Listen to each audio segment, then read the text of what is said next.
Да, Искра, денеска е последниот ден кога матурантите имаа можност да ги полагаат екстерните предмети од државната матура. Токму ова ќе биде и тема на нашиот разговор, односно за првите впечатоци, за резултатите од полагањата, разговараме со директорката на Државниот испитен центар Даниела Јовчевска-Михајловска. Добро вечер. Добро вечер.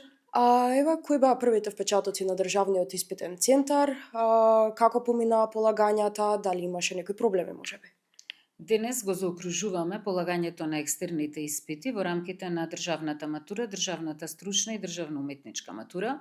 Поточно денес се полагаше државна стручна и државна уметничка матура. Учениците полагаа мајчини јазици, значи се полагаше македонски, албански и турски јазик во зависност на кој јазик ја следеле наставата. Тоа што учениците го полагаа во текот на денешниот ден. Нашите впечатоци се дека целиот процес, кој што траеше изминативе 10 дена, почнувајќи од 6, не се ни 10, помалку се, помина во најдобар ред со почитување на сите правила кои што беа дадени од страна на Државниот испитен центар како насока кон тестаторите и набљудувачите, а секако и кон учениците. Дали имаше препишување оваа година?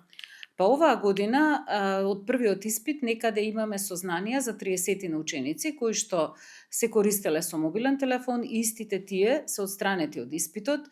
Нивните тестови сцеп ќе бидат поништени, така што тие нема да ја завршат матурата сега во јунскиот испитен рок, туку ќе треба да полагаат во следната сесија, тоа ќе биде во августовскиот рок.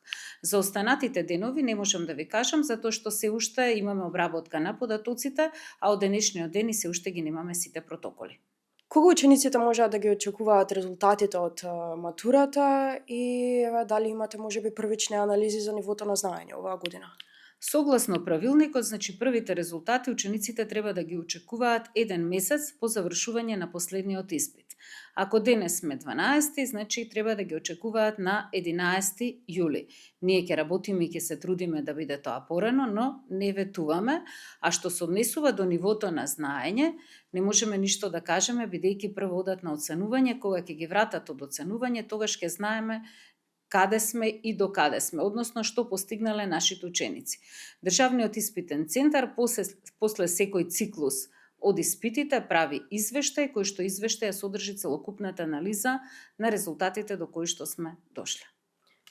Какви се протоколите што треба да направат учениците доколку сакаат да поднесат приговор?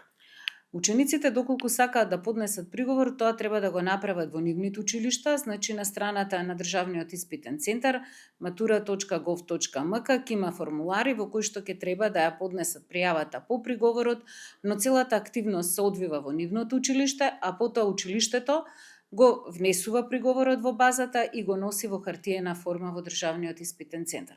Значи, во Државниот испитен центар не поднесуваат директно приговори, туку секој приговор за секој еден незадоволен ученик кој што смета дека напишал повеќе е оштетен, треба да биде поднесен преку неговото училиште таму каде што ја полагал матурата, односно каде што се пријавил за полагање на еден од екстерните испити. Ви благодарам премногу на информациите кои што ги споделивте. Искра, тоа е се од разговорот.